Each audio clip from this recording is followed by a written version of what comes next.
Small Whisper, a podcast of Christian belief.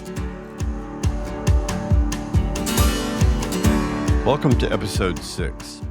In the last episode, we covered God's omniscience and discussed that God has a different relationship to time than we do. That is, God transcends time. Today's episode focuses on God's omnipresence. That is, he transcends the physical world, and he is present everywhere. A number of scripture texts point directly to the idea that God is omnipresent. King David writes about this in Psalm 139. We looked at the first 6 verses of this psalm last week as we contemplated that God knows everything about us.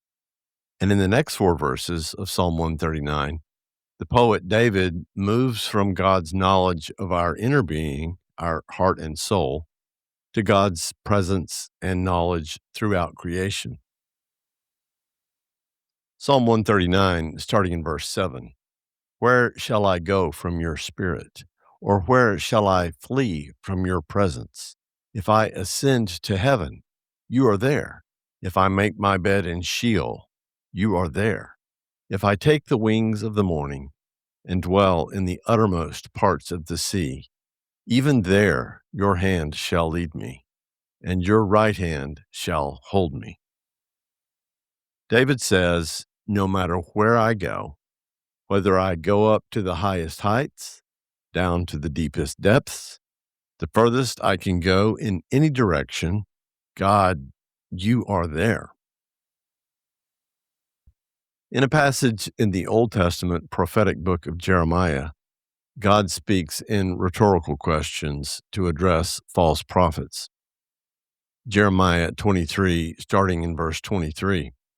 "Am I a God at hand, declares the Lord, and not a God far away? Can a man hide himself in secret places so that I cannot see him, declares the Lord? Do I not fill heaven and earth, declares the Lord? I have heard what the prophets have said, who prophesy lies in my name, saying, I have dreamed, I have dreamed." This is the message from Jeremiah. God is near, and God is far. God is in the places that we think are secret. He fills heaven and earth. God is everywhere. Let's discuss 5 ideas connected to the concept of God's omnipresence. First, God does not have a body. God is not a physical being. God is present everywhere.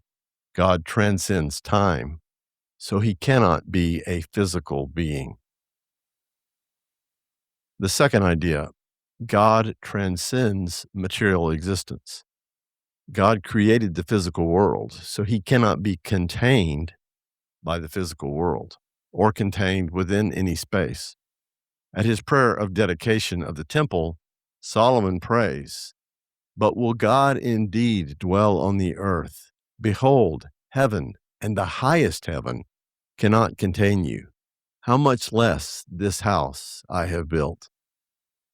We use the term contain in connection with physical objects in a particular physical container.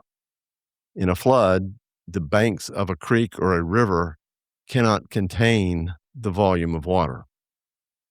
A stadium cannot contain all the fans who want to see a game or a concert.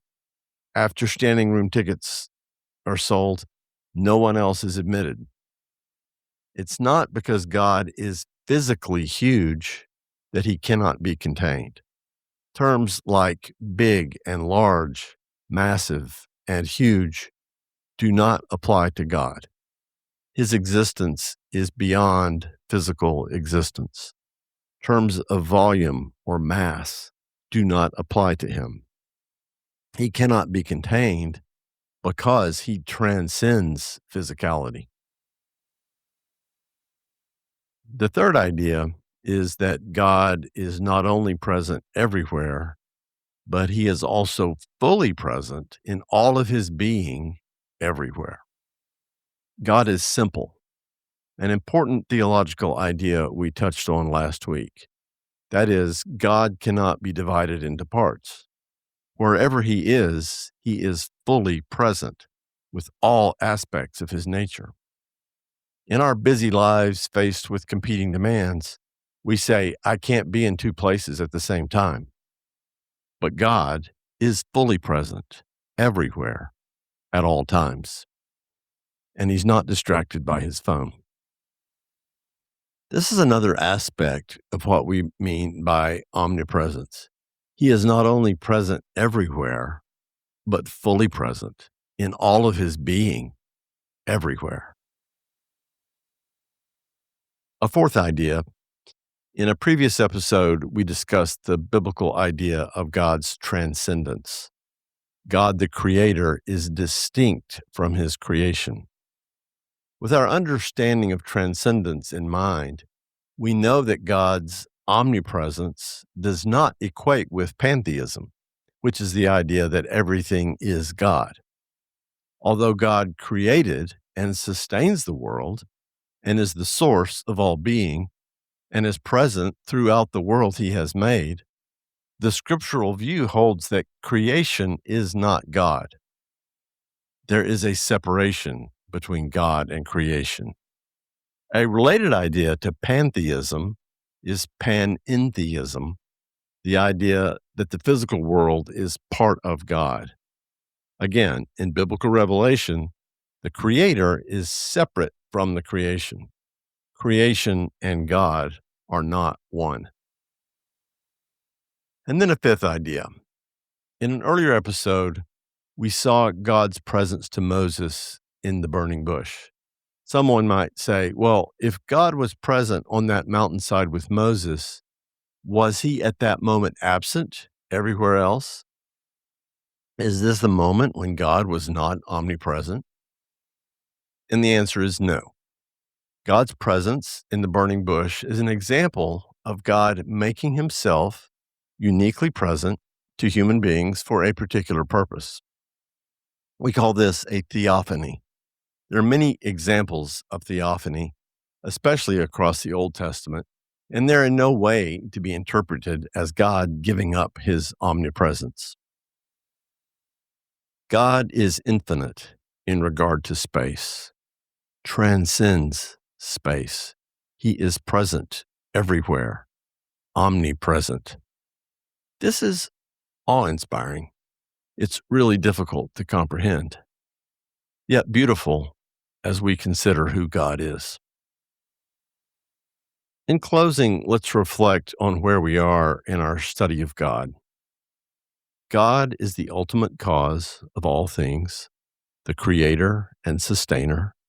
He is self-existent and eternal, having always existed and will always exist. God is infinite in regard to time and transcends time. He is infinite in regard to space and transcends space.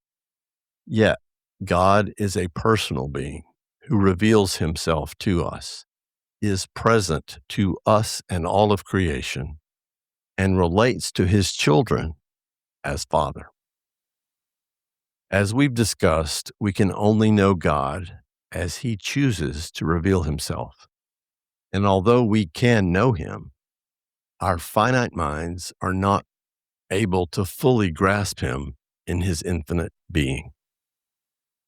To recall our quote from Job 26, how small a whisper do we hear of him?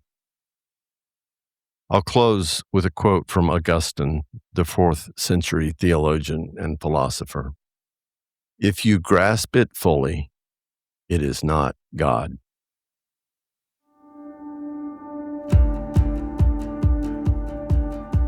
Unless otherwise noted, scripture quotations are from the ESV Bible, the Holy Bible, English Standard Version.